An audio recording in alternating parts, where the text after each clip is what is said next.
very much, Alison, and thank you to everybody who's invited me here today. And I was very happy to accept Alison's invitation for a whole variety of reasons, one of which being that I had just been cancelled the previous week for my work on Mumsnet. So it's lovely to actually come and talk to people about it.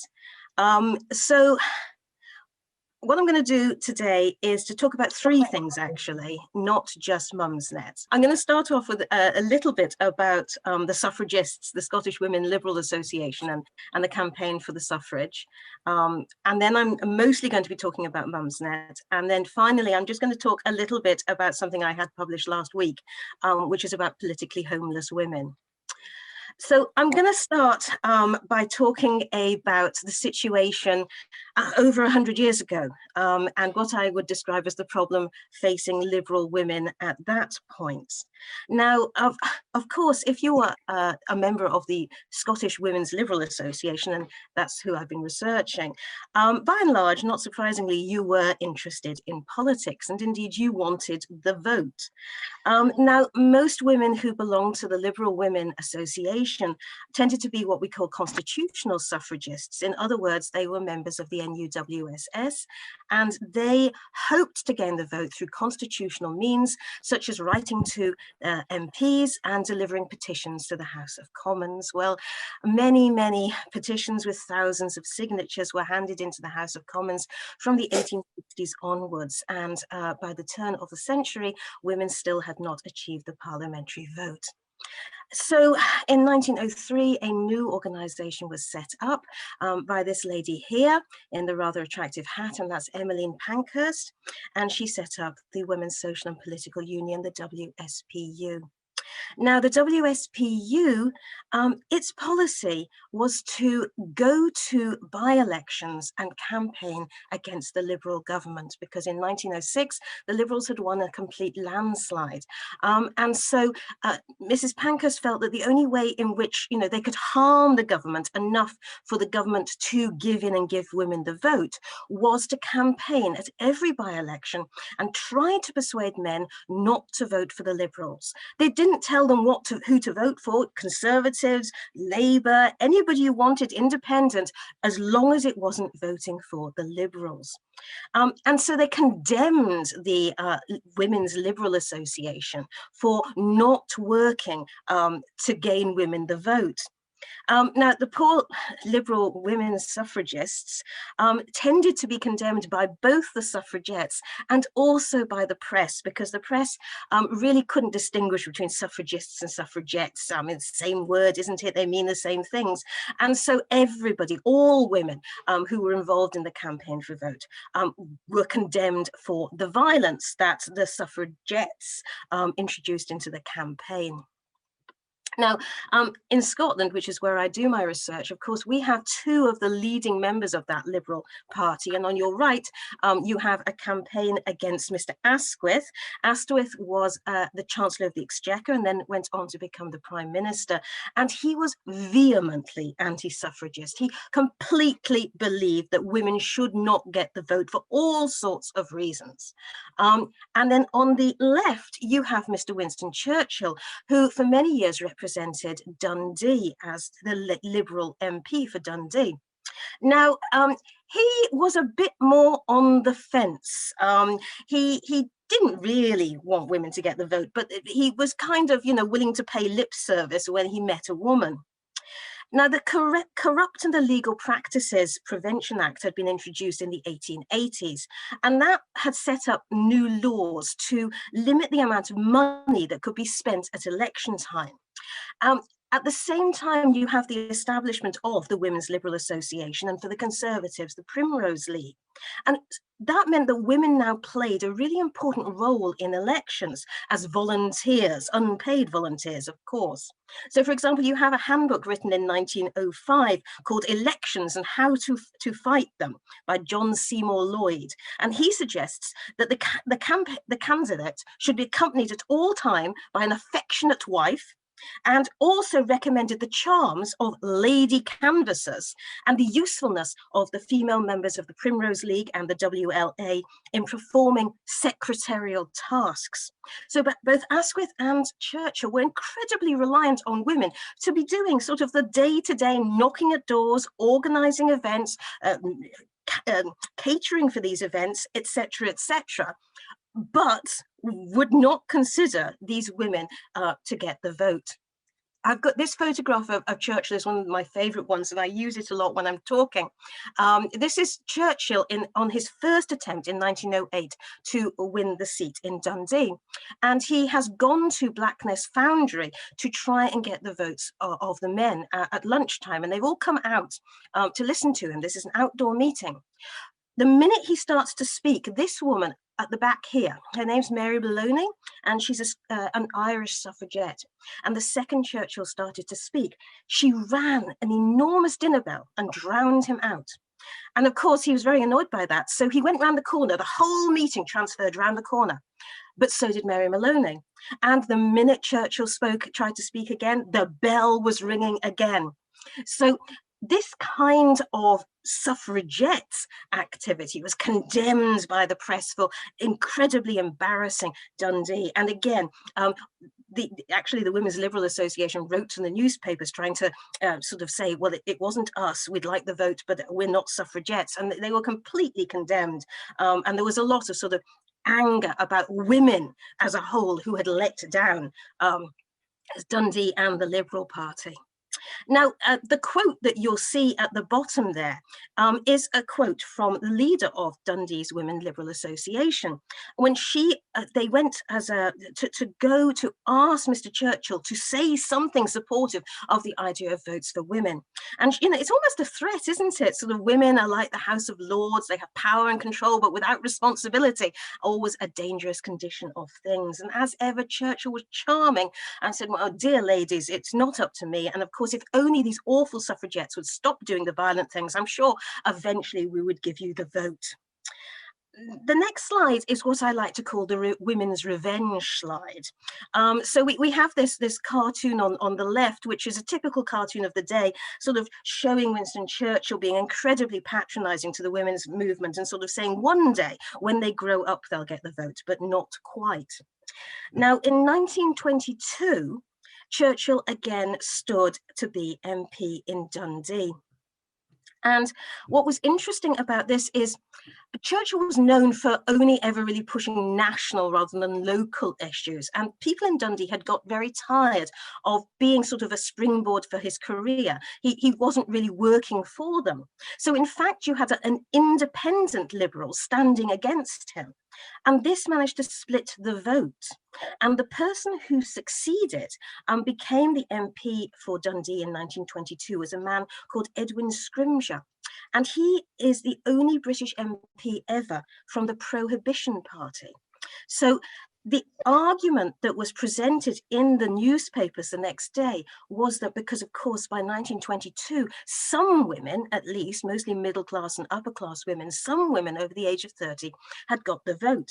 And the newspapers argued that one of the reasons that Edwin Scrimgeour had won was because the women had become very tired of Churchill and his patronising and his sort of refusal to discuss properly with them. And so they had turned to this man who was a teetotaler and who represented the Prohibition Party.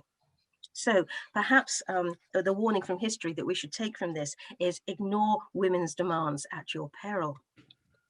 So I want to go on and talk about my research that I've been doing on Mumsnet. And I've been doing research on Mumsnet for about 10 years now. For those of you who don't know it, it was set up in 2000 by a journalist and a television presenter who met at antenatal class. Originally, it was supposed to just be a recommendation site, best nappy, best holiday, etc. But it has become so much more than that. As you can see, it now has 10 million unique users every month, and an enormous amount of words are spilled out onto the discussion boards every single day. It's for women, but not necessarily for mothers. There are many women who make use of Mumsnet who are neither mothers nor wish to be. I'd say under 5% of active users are male.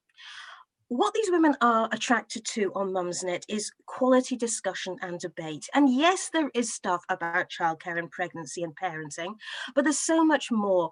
There's about 100 different discussion topics, and they're talking about everything from cars to careers, style and beauty to what was on television last night, and most importantly, public affairs, politics, and feminism. And I think that the site is probably particularly known for its sharp-edged humour. It is robust discussion, opinionated, sometimes aggressive, rarely dull. And what I think it does is that it offers advice and support on parenting at a time when many women have moved away from their family because of their education and career, and so can't just nip next door to ask mum. You can go onto this site at any point during the day or night, and there will be someone there. Maybe they'll be in Texas, but there'll be someone there for you to talk to. Now, from 2006, we have had the phenomenon of the political web chats. Mumsnet is assumed to be influential with middle-class women in the UK, which of course is a key floating voter demographic. And there's this concept of the Mumsnet effect. If Mumsnet recommends something, then lots of people are going to want to buy it or buy into it. So for example, an early example of the Mumsnet effect was Waitrose's baby bottom butter, which somebody on Mumsnet said she'd used as a very cheap moisturizer. And it was, you know, this was spread throughout Mumsnet and caused an actual national shortage. So Cameron turns up in 2006. He's just come back from paternity leave. At the time, he's the leader of the opposition. And he comes on and he answers questions. Now, Mumsnet itself didn't frame this as anything more than, oh, you know, this bloke's going to come on and chat about the important stuff, like how many nappies has he changed in the last 2 weeks? And does young Arthur favour a 3-in-1 travel system or a rugged off-roader? So it's hardly framed as he's going to come on and talk about politics. But actually, the questions that were put on for Cameron to talk about were very political. The idea with these web chats is there's about 48 hours where you can post a question and hope that the politician chooses to answer your question. So there were questions about the NHS and wind power and housing costs and freedom of speech. There was also a very healthy skepticism about Cameron's motivations for appearing on Mumsnet. And somebody said, would it be unfair to suggest that you're doing a live event on a parenting website in order to help cultivate a cuddly, family-friendly image, which is at odds with your actual voting record? Now, despite this cynicism, the event was picked up by the press and it had very good publicity and an overall positive response. So since then, there have been over 100 political web chats on Mumsnet, mostly by ministers or shadow cabinet ministers who have responsibility for women or education or children portfolios or something that is assumed to be something women are interested in. And we've had politicians from every single party, from the Greens to the SNP, even including Nigel Farage, which was a complete car crash. And if you were ever bored and want a laugh, go and Google for Nigel Farage on Mumsnet, because it's very funny. So this tends to happen particularly at election times when leaders of political parties attempt to woo the female vote. And it's so much so that by 2010, the general election was named the Mumsnet election by the press. Now, Mumsnet have been able to parlay this influence with politicians into support for official Mumsnet campaigns. So, for example, during the 2010 election, there was a lot of support from all of these politicians who turned up for better miscarriage care. And this campaign had come from the discussions of women on Mumsnet, and it resulted in the National Institute for Health and Clinical Excellence releasing its first ever guidelines for dealing with miscarriage and ectopic pregnancies. So many of the official Mumsnet campaigns are clearly influenced by feminism. So, for example, the 2011 Let Girls Be Girls, against the imposition of an adult sexuality on children, particularly through clothing. This was taken up by The Sun, believe it or not, although The Sun tended to focus on what it described as pedo bikinis, which were padded bikinis for 7-year-olds. And then in 2012, we have the We Believe You campaign, which was response to the many users on the site who asked Mumsnet to speak out about the prevalence of rape and sexual assault in women's lives. Other campaigns reflect Mumsnet's own issues, such as its involvement in the libel reform campaign. And this is based on the site's own experience of threats, for example, from the parenting guru Gina Ford, who did not like the way her books were being talked about on the site. And this led to Mumsnet being settled out of court. Justine Roberts, I've heard her say this, she argues that Mumsnet's like an enormous pub with hundreds of conversations going on. And she said, you can't possibly control all of these conversations. She said, yes, if someone will get nasty, we'll chuck them out, but we do not and cannot moderate all conversations. So this brings me then to campaigns that have come out of Mumsnet, which have not been official campaigns. Now, I'm sure that this audience knows everything that is to know about the Gender Recognition Act, but just quickly, in 2015, the Women and Equality Select Committee at the House of Commons, as its first piece of work, conducted an inquiry into trans equality. It received over 250 written submissions and held 5 oral evidence sessions. It had witnesses from individual trans people, organisations, academic experts and service providers. And it also sought to engage with the wider community through the LGBT press and social media. But notably, no women's groups were involved in the consultation, despite concerns amongst some campaigners about how reform might impact on women and girls. So they published their report in January 2016, and their recommendations included things like the need for better service provisions, for example, in the NHS, improved confidence in the criminal justice system, and in particular, the recommendation was for the reform of the Gender Recognition Act of 2004, which the committee felt pathologized trans identities. Now, under the Act of 2004, to obtain a gender recognition certificate, a person should have lived in a role for 2 years and also present evidence of a diagnosis of gender dysphoria from 2 doctors. The committee recommended that the Act be updated in line with the principles of self-declaration, meaning that a gender recognition certificate can be accessed more quickly and easily. So the Westminster government committed to a review of the Gender Recognition Act. It then launched a public consultation on how to reform the GRA in 2018, particularly relating to the issue of self-ID. At the same time, the Holyrood government, because gender equality is a devolved item, they too launched a public consultation. In that consultation, it included lowering the age at which one could apply for gender recognition to 16. There were over 100,000 responses, which I think really demonstrates the strength of feeling around this subject.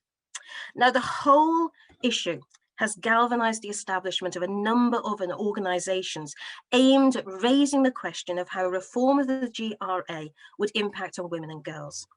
And in fact, their campaigns had already certainly impacted on the decision to run the public consultation in the first place. So I argue that these organizations became symbiotic with the feminism and women's rights sport on Mumsnet. Their events, their petitions, their publications were all highlighted. There were live reports on Mumsnet from attendees at the meetings that these organizations put on. And crucially, Mumsnet became a home for gender critical voices who had been thrown out of Facebook, banned from Reddit, banned from Twitter. They ended up finding a safe space on Mumsnet where they were allowed to discuss their concerns about the potential reform of the GRA and other issues related to this. For example, impact on access to women's refuges, women's prisons, and women's sport. Crucially, and I think this is really important, Mumsnet allows people to use anonymous pen names on the site to share their opinions on a subject that, if discussed publicly, could lead to demands for women to be cancelled and sacked. So I like here to talk about this concept of the public sphere. So in 1962, the German philosopher, scholar, Jürgen Habermas came up with this idea of the bourgeois public sphere. Now, what he said was, public opinion is formed within an Aryan social life called the public sphere by debate and conversation amongst citizens informed by a range of institutions, including the mass media. And he dates it back to the 18th century and the coffee houses and tea salons of Paris and London. And here he said members of the public can discuss and identify social problems to arrive at the solution together. Public opinion then influences political action. Well, I'm sure, as you can see from this image, when I say the public, I don't actually mean the public, I mean men. And I mean a very specific kind of men as well. I mean middle class and upper class white men. So women didn't have the vote at this time. So of course, they're not going to be involved in this discussion. They're not actually members of the public sphere. And, you know, we've got race and class and sex all acting as axes of oppression here, keeping people out of the public sphere and unable to influence public opinion and political action. So a feminist critic, Nancy Fraser, in 1992, she came up with this idea of the subaltern counter-public. And she says there's not just one big public sphere that we can all get into. What she said is, underneath the big public sphere, there's lots of subaltern counter-publics, which can try and feed into this overarching one. And she identified late sort of 1970s, 1980s feminism in the US as one such subaltern counter-public, which aspired to disseminate its debates and arguments into the main public sphere.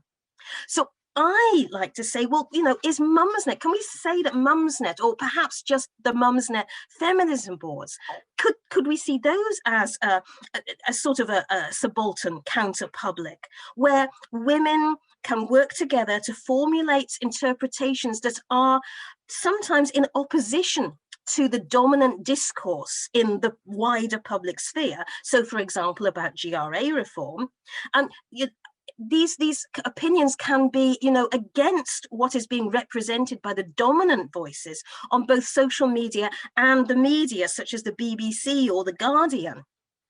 And I must emphasize, and I'll come back to this, that these women in this subaltern counter-public on Mumsnet feel politically homeless.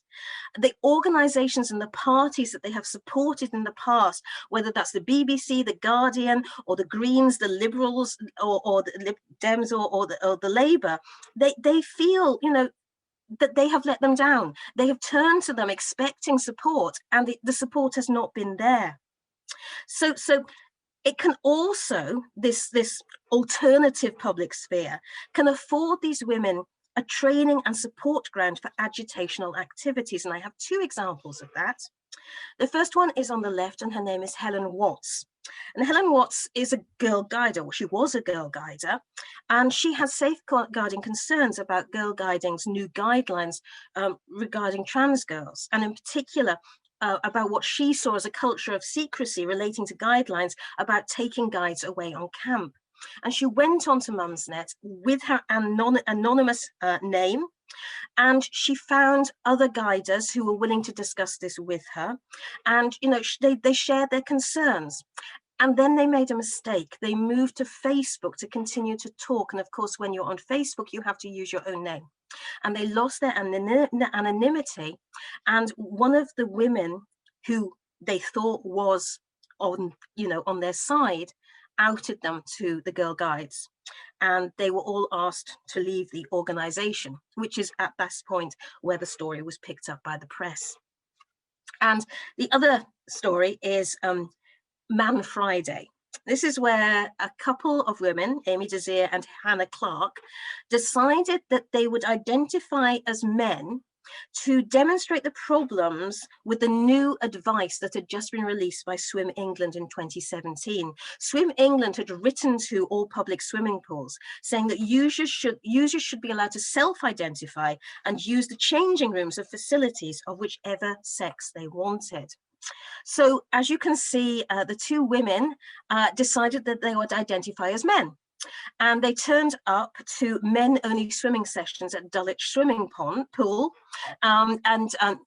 This is not the photo I have, but they both wore men's swimming trunks and nothing else. And they got in the water, and all the men were very, very upset. And there was a certain amount of controversy and media coverage. And then Mumsnet says, said, this is a brilliant idea, let's identify as men every Friday. So we have this concept of Man Friday. And one of the events that they did was that a big group of Mumsnetters, again, all identifying as men, you can see she's a man, she's got a beard, they turned up at the men-only swimming pond at Hampstead Heath. Again, it was picked up by the newspapers, and in fact, the police turned up and asked the women to leave. And again, the newspapers covered this, and I think that that's really important when you manage to get things into what I'm calling the real public sphere, the overarching public sphere. People started to ask questions. So what have been the consequences for Mumsnet of allowing this conversation to happen, to sort of defending this idea of free speech? Well, there have been boycotts from politicians and from other organisations. Mumsnet has admitted that politicians, not all of them now will come on to face questioning because they are asked to do things like define woman or discuss the consequences of self-ID. And so politicians have started turning down invitations to go to Mumsnet. The GMB union last May was supposed to run a series of mini workshops on workers' rights, female workers' rights during the pandemic. There were complaints on Twitter by activists, and the union pulled out and didn't go on to give what would have, I'm sure, been very successful and useful workshops. Upfield, who own the Flora magazine brand, pulled advertising again after being attacked on Twitter for supporting a supposedly transphobic website. So, of course, all of this is impacting on Mumsnet's bottom line. And it's led to revised guidelines on what can and cannot be said on the women's rights topic, which is why I tend to describe Mumsnet now as a limited subaltern counterpublic. There is some freedom of speech, but it's not complete freedom of speech. There are guidelines, posts and even posters are removed if they break these guidelines. But I think it's interesting that the guidelines are not just on one side, they also include words to which gender critical feminists object, such as TERF and cis, which are not supposed to be used on the site either. I mentioned this idea of women feeling politically homeless, and this is something that I've really picked up on both Twitter and on Mumsnet in the last few years. And I'm sure you'll all have seen all of these various hashtags throughout Twitter. If you use Twitter for political purposes, you might not know Women Won't Weeshed. This is a Scottish one, and it's a response to Weeshed for Indy. In other words, be quiet until we get independence. Shut up, don't rock the boat until after independence has been achieved. And the response to that is Women Won't Weeshed. No, we want to discuss these things now. So I was intrigued by these hashtags and by this conversations I kept seeing on Mumsnet, women saying, I feel politically homeless. So in the last couple of weeks, I've been doing some research on this, and it was really interesting because I couldn't find mention of women feeling politically homeless until 2017. There were all these discussions with politics and politicians in 2010, and women, they might feel angry with one party or the other, but they felt that they had somewhere to go. And then from 2017, things changed, and there are over 100 different conversations where women just talk about feeling politically homeless. And I analysed these conversations, and I found that there were 3 reasons why women identified for being politically homeless. And the first one, which kind of is not identified anymore, is Brexit. And this is one that spreads throughout, the political spectrum, from Tories all the way to Labour supporters. Brexit really upset people. But for the last year, politically homeless has not been associated with Brexit. And then the one for Labour Party members that came a couple of years ago were allegations about anti-Semitism in the party. And for a couple of years, that was something that was associated with the phrase politically homeless. But throughout, from 2017 right to basically today, you can always find someone on Mumsnet saying that they are feeling politically homeless because the party that they used to support is committed to reforming the Gender Recognition Act. So this I found was really interesting because these women are sort of saying there is nowhere for me to go. And then a couple of, well, I suppose a month ago now in Scotland, because as you know, in May we have an election coming up in Scotland for the Scottish Parliament. And there's a new Scottish Parliament called the ISP, the Independence for Scotland Party. It's only standing for, we end up electing, quite a lot, we have lots of votes, 2 votes in Scotland. And it's only standing for the regional, the second vote. And its policy is that it will not reform the GRA. It's the only party, as far as I know, standing that actually sort of has this as a policy. And I'm just wondering, you know, I'm going back to that sort of Edwin Scrimgeour and his Temperance Party, the Prohibition Party, that managed to split the vote in Dundee in 1922. And I'm just wondering if something similar will happen in Scotland. I'm not saying that the ISP, this new party, is going to sort of like sweep the board or anything, but I am seeing it being discussed on social media as a place where politically homeless women could go. So I think that that's an interesting concept, and I'm going to be really watching that as we get towards May. So thank you very much for listening. I think there have been some links both to the book and a couple of pieces that I have written that are freely available online. Thank you.